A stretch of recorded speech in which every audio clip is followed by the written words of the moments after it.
So today we're going to do something that I think a lot of you have finally been waiting on, which is that we're going to build an actual game, or at least a tiny mini game inside Unity with all the stuff that we've learned up until now. I do want to point out that we're not going to implement anything into this tutorial here that we haven't learned up until now. So, not anything crazy at least. And it's very important to point out that the way that we're going to accomplish this task is using what we've learned up until now. So with that said, as you can see, I have a completely empty project in front of me here. I did update most of my packages. We do have a Visual Studio Code editor that I have not updated because I don't use Visual Studio Code. I do use Visual Studio, which is another program. So that's the only thing I have not updated. If you do update all your packages and you get an error message, remember my first tutorial, I believe, does actually show you how to fix that error, because in some cases, your packages may not be suitable for that particular version of Unity that you have installed. So if you get an error message after you update your packages, you may need to install a later version of Unity. So that's just something to mention there. With that, the only thing I've done so far is that I've gone into my game view and I've just set my resolution to full HD 1920 by 1080, because that is the typical scaling that we use when it comes to, using a computer monitor when we want to play games. Going into my scene view, you can see that I have nothing inside my hierarchy. So what we're going to do is we're just going to take this completely from scratch. I'm going to assume that you have nothing so far. As you can see inside my assets folder, I only have a scripts and a sprites folder that is completely empty. So we haven't created anything inside these folders yet. Now, the game that we're going to create in this episode is going to be a game where we have boxes falling from the sky, and then we gotta catch the boxes with a player. So as they fall down, we're gonna go sideways and try to catch them as they fall. It's a very simple game, but it's also a game that teaches you a lot of the things that we've learned up until now in all the previous episodes. So I think that's a very good, just a teeny tiny project for us to do to actually see that we can build stuff using what we've learned up until now. So, to get started here, I think the best way to do it is just to simply start creating all the different game objects that we need to have inside our scene. So I'll go inside my hierarchy, I'll right click, I'm going to go down to 2D objects, sprites, and I'm just going to create a square. Now this is going to be my player, so I'm going to rename it to player. And I'm also going to tag it as player, because if we were to go inside the inspector and go up into the tag section up here, you'll see that you do actually automatically have a player tag, which is something that you just have as a default when you have Unity installed and you start a new project. So go ahead and pick player here. The next thing we're going to do is we're going to add some components to our player. So right now, as you can see, we don't actually have any components besides just a sprite renderer.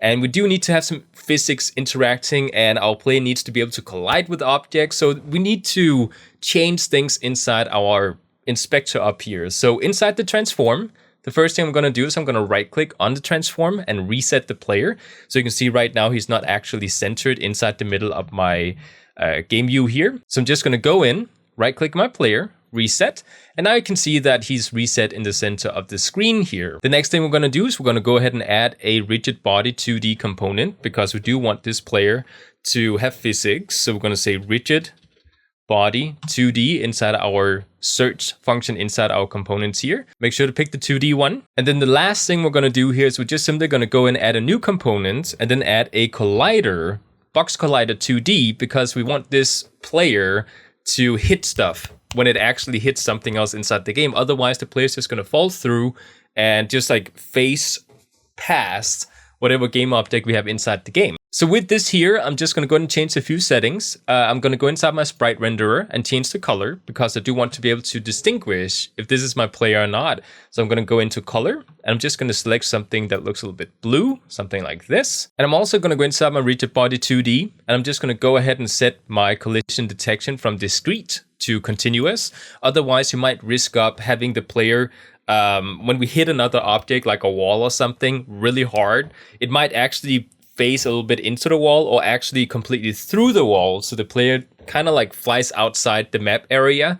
So we don't want that to happen. This is something that takes up a little bit of resources. So it's important to point out that you shouldn't just take every single game object inside the game and make collision detection continuous. Only if you have something like a player or an enemy that shouldn't be allowed to like pass through something if it hits fast enough into something, then you should do this. So, use this when there's a reason to and not just because. The next thing I'm going to do is I'm going to make sure that my player moves in a smooth way, which is to set the interpolate mode to interpolate. just to make sure that it doesn't stutter when we start moving the player around.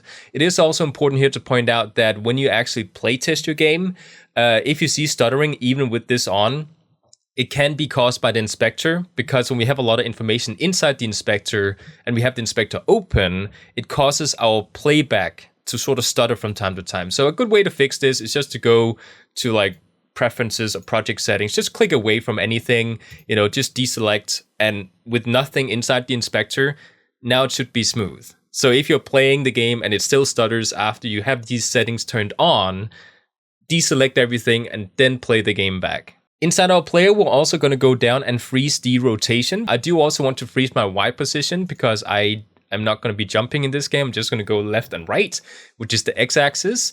So we're just going to go ahead and have these constraints turned on. The next thing we're going to add to our game is a ground. So right now I'm going to go inside my hierarchy. And I'm going to create another 2D object, a sprite, and also a square. I'm going to call this one ground. Like so. And we're going to go ahead and resize this ground and reposition it so it actually sits where it's supposed to be. And then afterwards, we're going to add a collider to it. So I'm going to go ahead and right click my transform. This is a very important step anytime you create a new object because they will be weirdly positioned inside your game scene. So let's make sure we do actually reset. Then I'm going to go ahead and just take it down 1. So -1 on the Y-axis. And then I'm going to increase the scale on the X-axis so we have a little bit of a ground going out to just about here. So it would be maybe 17.5. Actually, let's go ahead and pick 18. I think that's a little bit better there. Now, I do want to add a tag for the ground as well, because at some point when we have these boxes falling down that we need to catch with the player, when the boxes that are falling hits the ground, I want the game to be game over, essentially. So we need to be able to tell if the boxes that are falling are hitting the ground, which means that we need to give the ground a specific tag that we can listen for if these two objects hit each other. So I'm going to go ahead and go inside my tag while having the ground selected, and I'm going to say I want to add a tag. In here, you can see we have an empty list. I'm just going to add one, and I'm going to call this one ground, like so. Then I'm going to go back and choose the ground and simply choose the new tag that I just created here. The next thing I'm going to do is I'm going to add a collider. So I'm going to go down to add component and just add a box collider 2D. And do notice that we're not adding any physics to this particular ground because we don't need it to move around. We just need it to be static and just stand still. So by not adding any physics to it, we just have a box that has a collision on it. So when we hit it, we don't go through it and it doesn't move around if the player hits it or anything else might collide with it. It just sits there and is static. I do think we might want to add 20 instead of 18 when it comes to the scale of the ground, so let's go ahead and do that instead. And this is also a very good moment to sort of show you that the collider that we added onto our ground does actually resize together with the box when we increase the scaling. So that's just kind of a neat detail to note there. And the last thing we want to do here is just kind of like create a couple of walls. So we're going to create a 2D object, a sprite, a square, and just kind of rename this one as wall_1. The first thing we're going to do, of course, as always, we're going to go ahead and reset it. So we're going to reset so it's centered. Then I'm going to set the height to 8 in scaling. I'm just going to move it over so we have it somewhere around over here. So -10. And then I'm going to move it up a little bit. It might actually be more like 9.5. So let's say 9.5, like so. And just make sure it's moved down so we have 2.5. And it is okay that these two are cutting into each other. It doesn't really do anything here in this particular case here. In some cases, you might see something called C-fighting, which is when you have two objects that are kind of clipping into each other and then some weird texture stuff is going on. In this example here, it's fine. You can just do it this way here. With this, I'm going to go ahead and add a new component, which is going to be a box collider 2D. So I'm going to add that to our game object here. And I'm just going to go ahead and duplicate. So I'm going to click my game object, Control D, and then I'm going to duplicate it and just call this one wall2. Now, technically, we probably should rename it to wall and then space, parentheses, 1, parentheses, end. Because this is the way that Unity likes to, as a default, rename objects when you duplicate them. So you could instead say parentheses 2, because then the next time we duplicate it, it's going to say 3, 4, 5, so on. So just to kind of show that this could potentially be the best naming convention here if you want to duplicate objects inside your scene. So with wall number 2, I'm just going to, instead of saying minus 9.5 inside this X position, going to say plus 9.5 and move it to the other side. If I were to view this inside the game view, you can see that everything is kind of in the center of my game, and I do kind of want it to be pushed down a little bit so we can actually see the boxes spawning and falling down to the ground. So the ground should be somewhere around down here together with the player. So I'm going to go into my main camera, and I'm just going to go ahead and move it up. So I'm going to go ahead and move the Y position, just move it up. As you can see, the small preview window down here, we do actually move it up, and just have it somewhere around here, so maybe around 3. I might also want to scale it up a little bit, so we're just going to increase the scaling just to have a little bit of scaling here. Let's set it to 6 and just move it up a little bit further, so we have somewhere around 4. I think this is good. So if you can see the preview window here, it looks something like this. So now we can actually see the objects falling, and we can see the player move sideways. We can see the walls, we can see the ground. Everything's fine. We could actually, if you wanted to, because we need to somehow indicate that the ground is a dead zone, like that's the game over zone. So we could also change the color by selecting the ground and then selecting a red color, just to kind of indicate, oh, you don't want to touch this. So let's go ahead and make this red, just for now. It doesn't look pretty, but it gets the work done for now. So with this, we have all the different game objects that we need to have inside our game. We don't need to tag the walls in any sort of specific way because we don't actually need to do anything with the walls other than just stop the player from going outside the screen. So we don't need any sort of tags to grab onto inside our code. It's just going to be like it is. And with this, let's actually go ahead and get started on scripting. The first thing we're going to do is we're going to go ahead and create the movement for the player. After we've done that, we're going to create the actual object that is going to fall down, and we're going to create something called the prefab based on that object. And I will get to explain a little bit about what prefabs are when we actually get to that part. For now, let's just go ahead and focus on creating the script for the player so we can actually move the player around. So inside our scripts folder, inside our assets folder down here, I'm going to right click, going to create a new C# script, and I'm going to call this one player controller, just so we know that this is the controller for the player for him to move around. So I'm just going to go ahead and say enter. And then I'm going to go ahead and add this one to my player. So I'm going to drag and drop. So it's on my player. We can actually click the player and double check by scrolling down. You can see we have it down here at the bottom saying player controller. And with that, let's actually go ahead and dive into our script by double clicking it, opening it inside Visual Studio so we can actually make changes to it. And inside our player controller, we're going to go ahead and start creating the movement script for our player. So the first thing I want to do here is I want to make sure that we actually grab the rigid body component because I want to create a physics-based movement for my player here. And because we have a rigid body attached to our player, we can actually do that. So inside my class called player controller, before the start method, I'm just going to go ahead and go up here and create a rigid body 2D type container. And I'm going to go ahead and call this one underscore RB for rigid body. Now we do need to assign it because right now this is just an empty container and it doesn't actually know that this is the rigid body of this player that the script is attached to. So inside my start method here, I'm going to go ahead and say that I want to say underscore RB is going to be equal to game object, which is this current game object we're attached to because it's a non-capitalized G, dot get components, parentheses at the end here, and make sure to say they want to grab a rigid body 2D type component. So we create the container and then we refer to the actual component on our player. So that's how we always do it. And that's kind of like an epiphany moment for a lot of people saying, oh, so what you're saying is that anything inside our player's inspector can be grabbed using this particular line of code here. And that is essentially correct.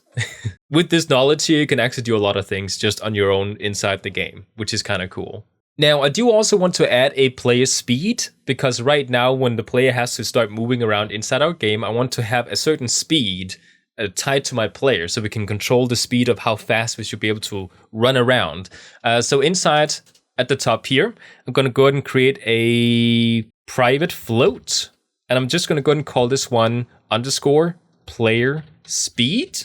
And I'm going to go ahead and set this one equal to 5F, which is 5 floats, which is just because we can add a decimal point behind it if we wanted to. So we could say 5.5 because it's a float. I'm just going to go ahead and create a whole number here and just say 5. And now simply what we need to do is we need to go inside our update function down here and just say, well, if the player is pressing a certain button on our keyboard, then we want to go left or we want to go right. That's all we need to do. So the first thing we're going to do here is we're going to say that we want to create a input horizontal, like so. I'm going to set it equal to input dot get axis raw, parentheses, semicolon, and then I'm going to listen for a horizontal input. Now, this is something that is actually built into Unity's input system. So if you were to refer to get access raw and then say you want to grab the horizontal input, it means that it's going to listen for A or D, or it is going to listen for left or right on your arrow keys. Now, right now, it is giving us an error message with the input horizontal, and that is because we're right now not referring to anything that we created at the top here, so we need to do that as well. So we do actually need to put an underscore in front of here because this is a private field inside our code. So I'm going to copy, paste it up here, and just kind of say that this is going to be a float.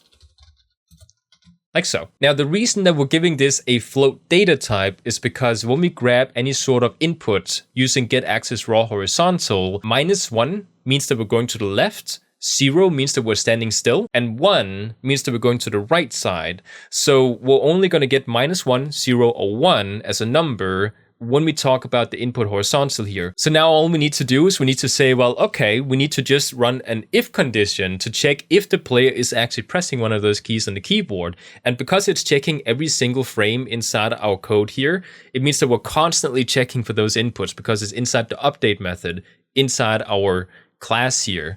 So I can go ahead and create an if statement or an if condition. It's also called an if statement.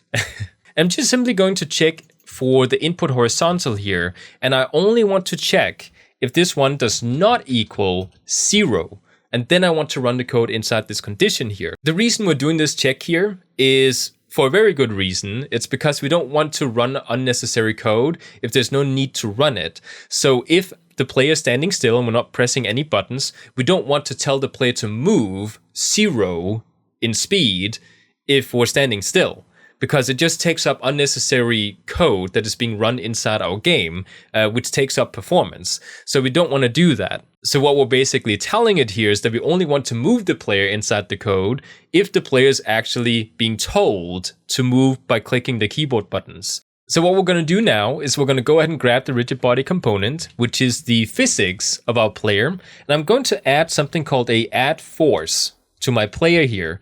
Now, some people have been asking about add force versus velocity because those are two different ways to move players or enemies or anything that needs to move inside your game. Just to kind of give an example here, if I were to move 10 in speed and velocity is set to 5, then by moving 10 and then I click a button to change it to 5, I would instantaneously slow down to 5 and just move 5, which is even slower. But if I were to say add force and then add 5 to that instead, using add force, if I were to move 10 and then click the button, I wouldn't slow down to 5 and just move 5 in velocity. I would actually take the 10 plus the 5 that I added to my force or added to the velocity and move a little bit faster, if that kind of makes sense. So this is going to be a little bit more of a slippery experience with my player inside this game here, because I've decided to do it that way. You could also use velocity, which in a lot of cases, if you're doing top-down 2D games or something like that, a lot of people prefer using velocity. It again depends on what kind of feeling you want to have for your game. There's no right or wrong answer here. It depends on what kind of feeling you want your player to have. So in my game here, in this project here, I want to use add force to give the player a more slippery feeling to it.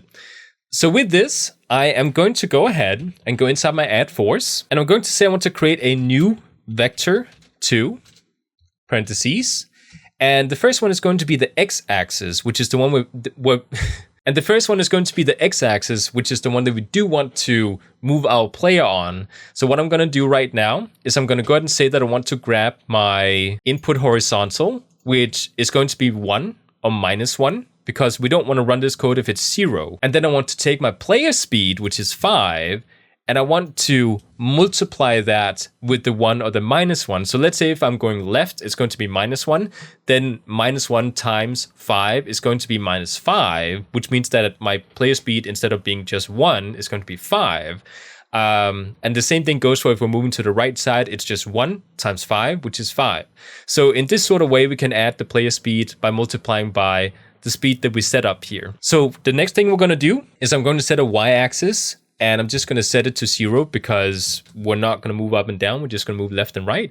And this is essentially all we need in order to move our player. We can now actually play our game because we have the script attached to our player. So we're going to click play and just sort of wait here. I can actually click out from anything here so we don't have anything lagging. You can now see that clicking left and right moves my player. So I'm moving to the left and I'm moving to the right. If I hit the wall, we stop instantaneously. We don't face into the wall, just for a millisecond or anything. And that's because we have the collision detection set to continuous on our player here. So now we can move around and it feels like it's sliding, which is what I was hoping for because that's the goal we're going for here.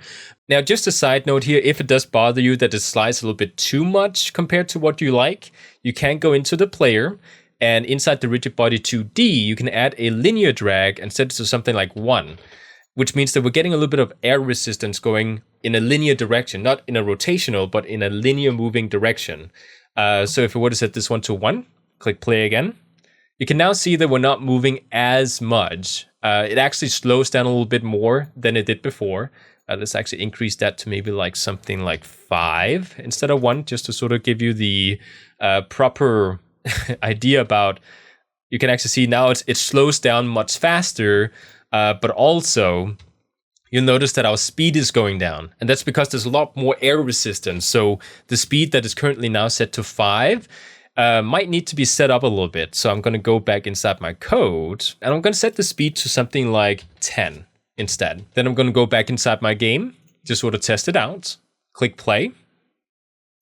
And now I can see that we might have something that looks a little bit more like what we want to have. So I'm actually moving fast now, but I'm also slowing down a little bit faster. So this is maybe something that feels a little bit better to play. So with this here, we now have something that feels a little bit better, like a lot more controllable, because we don't want to frustrate the player by sliding across like we're sitting on ice. And just to mention this, since some people might point this out, you can also go into the player, and instead of setting a linear drag, you can go inside your assets folder, right click, and then create a 2D physics material where you can set a friction to something like 5 instead, or just 1, and then add that to the ground or to the player, which would then allow for the player to slow down when he's sliding across. So that is a second way to do it. For now, it's fine just to add a linear drag. It gives me the effect that I'm looking for this particular game here. So for now, this is fine. We have smooth movement. I feel like I can move my player, and this is all great. So now that we changed our linear drag to 5 and our player speed inside the code to 10, we can now start worrying about the object that we want to fall down and be caught by the player, which we don't want to touch the ground. So the thing I'm going to do here is I'm going to go inside my game and I'm going to right click. I'm going to create a 2D object inside my hierarchy, sprites, square, and I'm going to call this one object, just to give it some kind of name. Then I'm going to go ahead and give this one a rigid body 2D, because this is an object that is going to be falling from the sky, which means that we do want to have physics. And I'm going to set the interpolate to interpolate because I want this to be smooth. And I do also want the collision detection to be set to continuous. I do also want to freeze my X position and my Z position because I don't want this to rotate or move sideways. I just need it to fall down. And with this, we're going to add a collider. So I'm going to go down, add component, collider, box collider 2D. Then I'm going to make sure I also reset my game object so it's centered. Make sure we go inside our scene and then move up a little bit so we can actually see what is going on here. Now, in case you haven't seen it, the object we just created is right now sitting on our player. So our player didn't change color to white. It is just essentially sitting behind the object we just created. So we can move that up just to lift it off a little bit so we can actually see it. I want to change the color of it because I do think that the object we're going to be catching should have a different color. So maybe something like yellow or maybe a orange color. So let's set it to orange. That's a good complementary color to blue. And I do also want to add a tag to this object here. So I want to go up into tags. I want to add a tag. Then we're going to add a new one called object.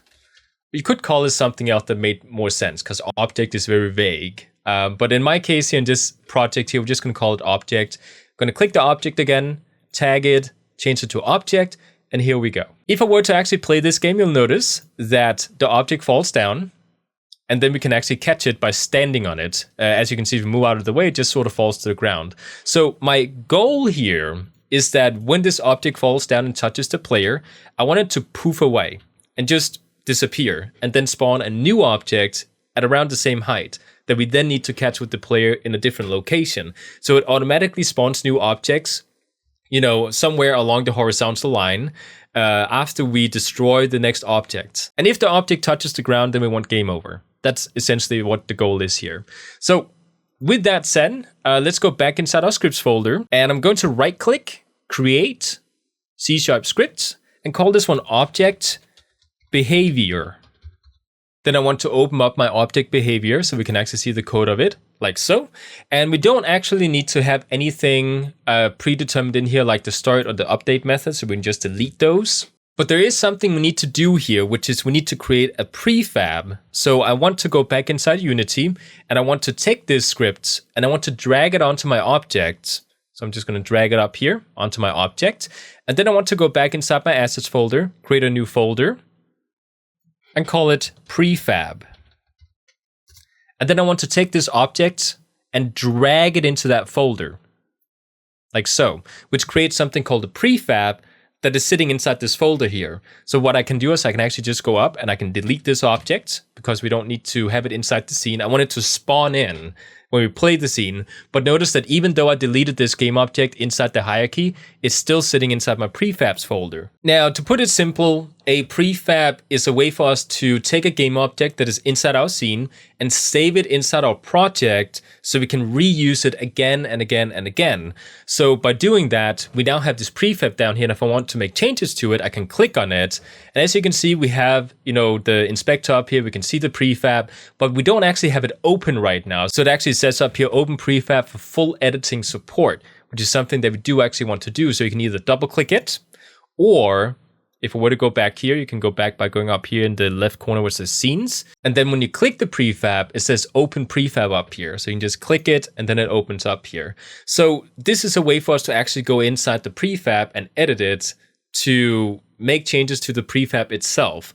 So that's something that we haven't talked about before, but that is how we can edit a prefab. We don't need to do that right now though, so I'm just going to go back to my scenes, and I'm going to go back inside my code, and in here we're going to start creating the behavior for the actual prefab, which means that we're going to spawn it in, let it fall down, and if it hits the player, we want it to destroy, and then spawn a new prefab, and do the same thing. If it hits the ground, then we want to have a game over screen, or at least a game over set in the console, so we know that it's game over. The first thing I want to do here is I want to create a method that I create myself, which is going to spawn a prefab inside my game when I call upon that method. So I'm going to go ahead and say we have a void type method. I'm just simply going to call this one spawn object.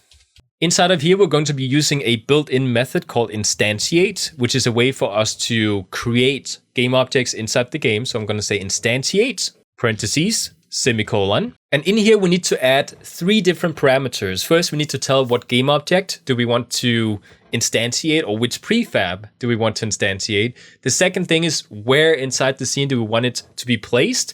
And then the last thing is how do we want this object to be rotated. So the first thing we're going to do is I want to say that I want to spawn in the prefab that we created inside our Unity. And the way we do that is by going back up at the top of our class here. And I just simply want to create a container that is going to contain the prefab. Because right now I can't reference to the prefab since I haven't grabbed it yet from inside my Unity. So I'm going to say game object, and I'm going to set this one to prefab, just so we know that this is a prefab that we're referencing to here. I'm also going to set this one to serialized field, which we have talked about in the past, is a way for us to actually view this field inside our Unity inspector without setting it to public, because I have no reason to publicize this game object here. So by doing this, I can now go inside my Unity, and in here, I'm going to double click on my prefab, because I want to make edits to it. Okay, we do actually need to go inside our code and just comment out our instantiate for the moment, because of that error message, it's not updating inside Unity. So with that commented out, let's go ahead and go back inside Unity, update it, and then we're going to open up our prefab again. So I'm going to double click it, go down to the bottom, and now you can actually see, if you can actually see it, there we go. Now you can actually see that we have a empty field for a prefab. So I'm going to grab my prefab and drag itself into its own field inside that same game object. Does that make sense? We're simply referring to the same game object inside the code of the script that is onto this game object, because we wanted to instantiate or spawn in itself after we destroy the object, essentially. So with this here, I can now go back inside my code. And the first thing I'm going to do is I'm going to uncomment my instantiate, because now we do actually need to use it. And I want to tell it that I want to instantiate the prefab that we're referencing to here. Then I want to tell it where to spawn in the object. And in this case here, this is going to be a new vector 3, parentheses. And inside the vector 3, which is going to be the x, the y, and the z axis, I'm going to say that I want to create a random range on the x-axis, because right now inside my game, I want this particular object to spawn somewhere up high, but at a random place along the x-axis. So I don't know, is it going to spawn here or is it going to spawn over here? I don't know. The y-axis is going to be the same, but the x-axis needs to change. So with that, we're going to go inside our code, and in here I'm going to set it to random.range, which is a built-in method we have inside C#, so we can create a random number between two numbers. And I'm going to say that I want to have a random number between -8 and 8. So just to kind of illustrate that by going inside my editor here, if I were to drag my object out, or the prefab, just so we can see it, if I were to set it to a -8 in position, it is going to spawn it over here. If I were to set it to 8, it is going to spawn over here. So anywhere in between these two places, it has a possibility of spawning. That's essentially what I just wrote inside my code. Just going to delete it again, go back inside my code. And the next thing we want to do is we want to set the y-axis. So I'm going to say comma, space. And this is going to be set to 6, because I do believe that 6 is a good place for it to be when it comes to the height. Let's actually go ahead and write F behind these two. So we have float set, comma. And then the x-axis is just going to be 0, because we don't need it to be in sort of depth or anything like that. So 0 is fine. With this, we now need to set the last parameter, which is the rotation of this prefab once it gets spawned in. Right now, we're just going to set it to quaternion, I believe you say it, dot identity, which basically means that we're just going to have it rotated based on what the scene or the world is already rotated to inside our game. Essentially, it's just going to spawn in and it's not going to be rotated in a weird way. That's basically what this does here. So now we have a method that we can use and call upon in order to spawn in our game object here. So what I'm going to do is I'm actually going to go back inside my player controller. And usually you would have, you would have a game manager or something inside your game, like a different script that would handle this type of thing. But just for this example here, let's just go ahead and spawn it inside our player controller, since our player controller is going to be on screen the entire game this is happening. So we're just going to have the player controller handle spawning in objects and that type of thing. So with that, let's go ahead and go inside our player controller. And at the top here, I want to grab onto this script that is somewhere else on another game object inside my game. The way I can do that is simply by referencing to the name of the script. So it's called object behavior. You can actually see it pops up here, so we can select it. I'm just going to call it _ object behavior, because this is going to be a private field behavior. Like so. I do want to serialize this one, so I'm just going to say serialize field, so we can actually apply this inside our inspector. So serialize field. And then I want to go back inside my Unity inspector and actually apply it. So if I were to select my player after it loads in, like so. You can now see that inside our player controller script, we also now have a object behavior script. And I can simply take my prefab and drag it onto this empty field, which means that now it's grabbing the script that is attached to this game object here, or this prefab that I have here, which is right now object behavior. So by doing that, we can now go back inside our code. And inside our code here, we now have the script referenced, which means that we can now grab the data inside this particular object, the particular script we created here. There is one exception though, which is that right now this is actually not going to work, because if we were to try and grab this method here and actually use it inside another script, we can't do it because it's set to private. So I do need to set this one to public void spawn object. So now we can use it inside other scripts and go back to player controller. And when we start the game, and we start grabbing all these components and stuff inside our player, we can actually go ahead and spawn in the object. So I'm going to go ahead and say that we can reference to the object behavior dot object spawn object. It's called parentheses semicolon. And now it's simply going to spawn in the object when we start the game just once. So going into Unity just to test this out, after saving, of course, I'm going to start the game. And what you'll notice is that when I start the game, it is going to spawn in a yellow box, which is the prefab, and just let it fall down from wherever it spawns in. So I'm going to click play, and there we go. So it spawns in, it works. That's what we needed to have for now. So going inside our code again, we now need to create the thing that actually allows for us to catch the object and destroy it and spawn a new object. Or if it hits the ground, we need to have a game over screen. So by doing that, we can go inside our object behavior, and I'm going to create a new method at the bottom here. Now, this is going to be a special method because this is a built-in method that we have inside Unity that listens for a collision between two colliders. So I can actually go ahead and say I want to create a on collision, enter 2D, and it autofills it if you just select it here. And in here, whenever this script here, or this game object that this script is attached to, collides with another object, it is going to assign that object inside our collision variable, which is inside our parameters up here. So right now, this script here is attached to the yellow box that falls down. If it hits the player, the collision inside this variable here is going to be the player. If it hits the ground, this is going to be the ground.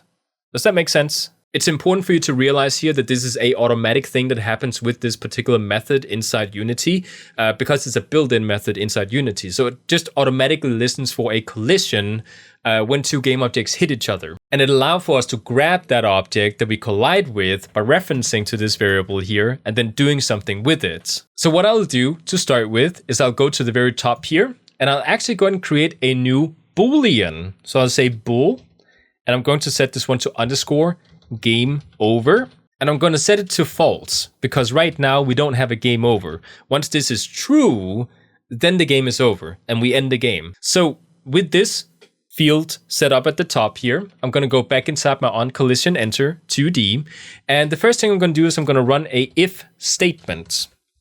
Inside this if statement, I'm simply going to check if we actually hit the player when we fall down. And I do also want to check if we have a game over screen. So inside my condition, I'm going to check if this collision up here that we're detecting has a game object or is a game object, and it has a tag attached to it, which is equal to a certain thing. So in this case here, it is player, because remember we added the tag player to our player game object inside Unity.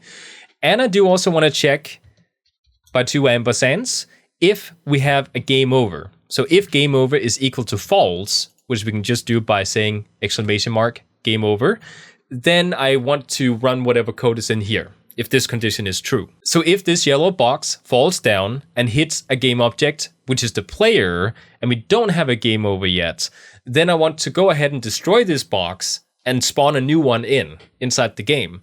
So by doing that, we can just simply reference to our spawn box method up here. So we're going to spawn in a new object. It's very important to do this first, because if I destroy this object before I spawn in the new box, then the rest of the code is not going to run. So it's very important to do this in order. So spawn object is going to be first, And then afterwards, I'm going to run a built-in method called destroy, parentheses. There we go. And I'm just going to destroy this game object here. So game object with a non-capitalized G. So this is all we need to have in here. Oh, I do need to point out here that we're not setting player equal to a tag. We do need to check if they're equal by adding a second equal sign there. So that is a small typo on my end. This is the first condition, because we do also need to check if this box hits the ground instead. So I'm going to go down and run a else if statement. And inside of here, we're just simply checking for almost the same thing. I want to check if it's hitting the ground, which, by the way, we did also add a tag to the ground inside Unity. We did that at the very beginning. So if we hit the ground, then I want to set game over equal to true. And then at the bottom here, we just simply go inside our console and debug.log, parentheses, semicolon. And we're just going to say something like game over. Let's actually capitalize it. Game over to really rub it in. And then you lose. And this is all we need to do. Actually, now the game is working like it's intended. I do want to point out here, though, that the reason that we also check for a game over here is because if this box hits the ground and we get a game over, and then the player still moves and hits the box after it hits the ground, then we can actually keep it going if we don't check for this condition in here. So we want to make sure that the game absolutely stops and doesn't spawn new boxes in if we have a game over set inside this game over boolean up here. So that's a very important thing to point out here. So with this, I'm going to go inside my game. I'm going to make sure we have nothing selected inside the inspector to make sure it runs smooth. Click play. And then we're just simply going to enjoy hitting the... Oh, hey, now it's over there. Hitting the box. Keep it going. Keep it going. And I can go inside the console. And it says game over, you lose. And we can't break it after we get game over, which is why we wanted to make sure we did that extra game over check inside our on-collision enter. So we can start it over and play it again. So it doesn't say anything inside the console just quite yet. Oh, keep going. Oh, it spawns over here. We get game over, you lose. So now we have a basic game that actually works inside Unity. So this is a very simple way to create a very simple game. Again, like I said, there's many different paths you can take to create a game like this. This is the path that we did today based on what we learned so far. I hope this is something that you enjoyed making with me, because it is kind of fun to, after doing, a couple of tutorials to actually show how it all comes into fruition. Like see the knowledge that you've gained up until now actually being used to create a game. It's kind of cool to see it evolve and actually turn into something. So with this tutorial ended, or with this game ended, I hope you enjoyed this video. I hope you got something out of it. Really, my goal here is for you to get this epiphany moment saying, oh, okay, so you can actually, in a very simple way, create a game like this. At least I don't hope you thought this was hard to make. Like, this was something that I think was fun to make. It was very simple, and it kind of like opens your eyes to, okay, so this is how it's all interconnected in order to create games using scripts, and you can like apply them to game objects inside the Unity editor, and this is how everything is connected to one another. So I hope you enjoyed, and I hope to see you in the next one.